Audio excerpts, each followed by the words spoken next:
कहानी सुनाते हैं जिसका नाम है मास्क। चलिए कहानी शुरू करते हैं। मास्क।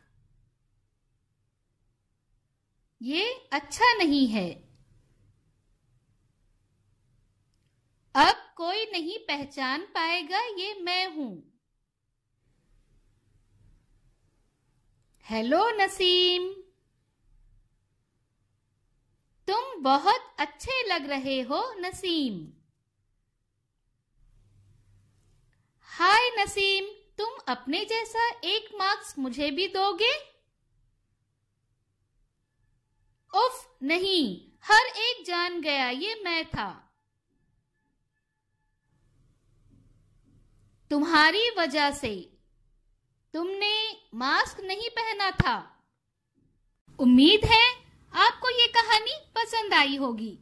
तो ये रहा आज का सवाल आपके लिए। बंदर का मास्क बनाएं, उसे पहनकर एक फोटो लें और हमें भेजें।